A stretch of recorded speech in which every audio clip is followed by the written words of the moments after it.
America collapsed without a sound, confidence died before banks failed. The crash nobody remembers.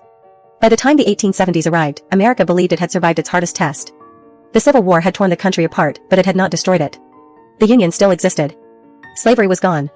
The future looked wide open. People wanted to believe the worst was behind them, and in many ways, it felt true. The guns were silent. The smoke had cleared. Soldiers had come home. Towns rebuilt themselves. Life resumed with a kind of determined optimism. You could feel that optimism everywhere. In cities, factories hummed from morning to night. In small towns, storefronts reopened and rail depots buzzed with activity.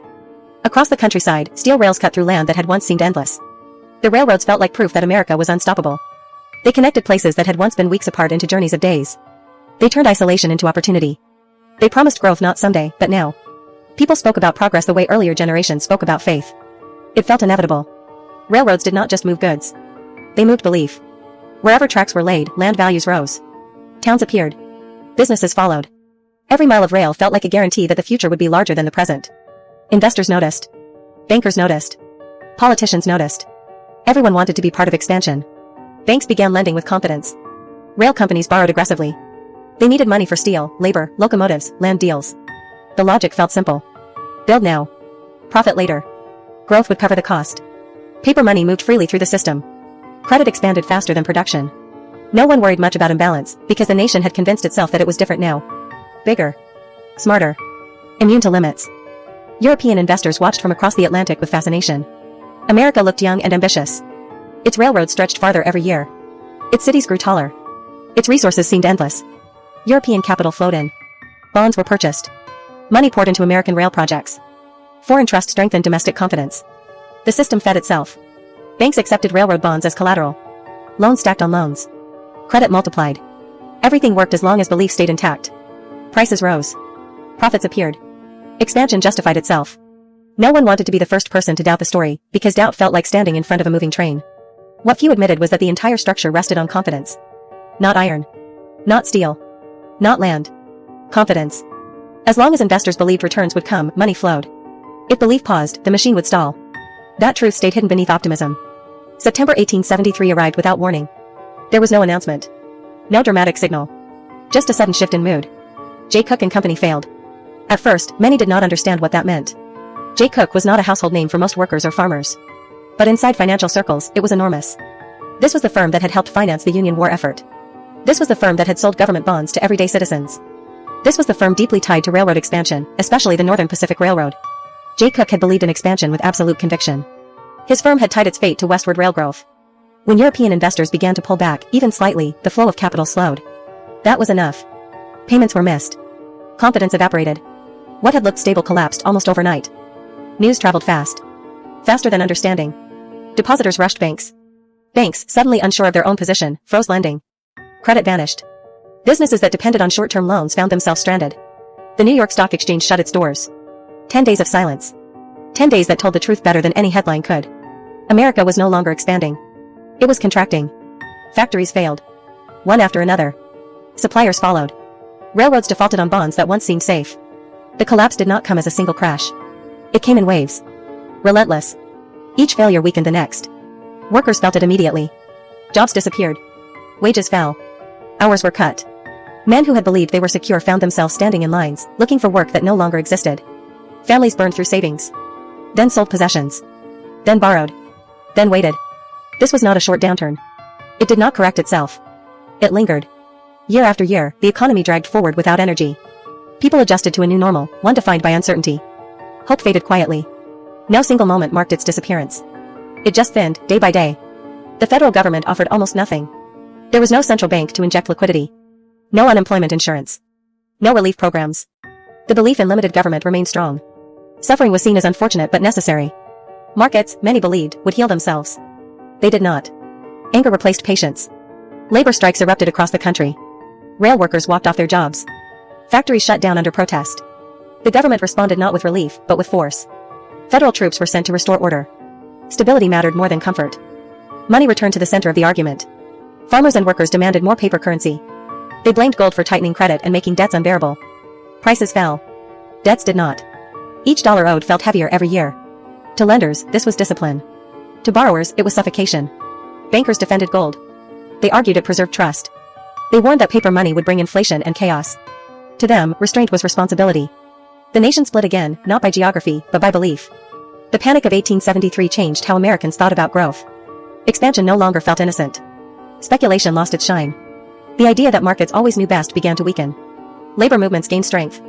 Political movements gained urgency. The country learned, painfully, that belief alone could build an economy, but belief could also destroy it. What the panic proved was simple and brutal. Financial systems rarely collapse with noise. They crack quietly. Confidence fades. Credit tightens. And then, all at once, everything stops. Those who lived through it never forgot the feeling. The moment when momentum vanished. The realization that progress was not permanent. The understanding that growth, without restraint, carries consequences. And long after the economy recovered, that lesson remained, buried deep in the American memory, waiting to be remembered again. Even as the worst years passed, the damage did not fade cleanly. There was no single morning when people woke up and said the depression was over. Recovery did not arrive like a visitor. It crept in quietly, unevenly, and without apology. Some towns healed faster than others. Some never healed at all. Rail lines that once promised prosperity rusted in place. Empty factories stood like monuments to misplaced confidence. For many families, the Panic of 1873 became a dividing line in memory. There was life before it, and life after. Before, people believed hard work naturally led to stability. After, that belief felt fragile. A man could do everything right and still lose everything. That realization settled deep, especially among workers and farmers who had trusted the system to reward effort. Farmers carried the burden longest. Crop prices stayed low for years. Railroads still charged high fees to transport goods. Credit remained tight. A farmer could harvest more than ever before and still fall further into debt. Each year, money felt harder to earn. Each year, debts felt heavier. Gold-backed money made every dollar more powerful, but not in a way that helped those who owed it. This pressure reshaped politics in quiet but lasting ways. People who had never cared about monetary policy began to argue about it in public halls and private kitchens. They talked about money the way people once talked about land or freedom. It stopped being abstract.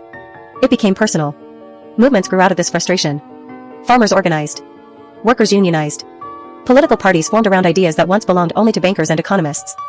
The demand was simple, even if the solution was not. People wanted breathing room. They wanted money to serve life, not crush it. At the same time, fear hardened on the other side. Bankers, investors, and creditors looked at the chaos and saw confirmation of their worst beliefs. They believed discipline was the only thing standing between civilization and collapse. To them, loosening money felt like inviting disaster. They did not see gold as cruelty. They saw it as protection. So the argument deepened.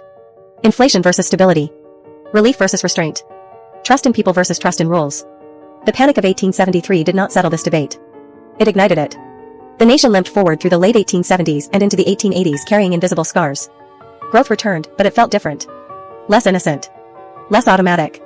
Speculation did not disappear, but it carried a shadow now. Investors remembered how quickly belief could vanish. Workers remembered how fast jobs could disappear. Railroads continued to expand, but with caution. Banks became more careful.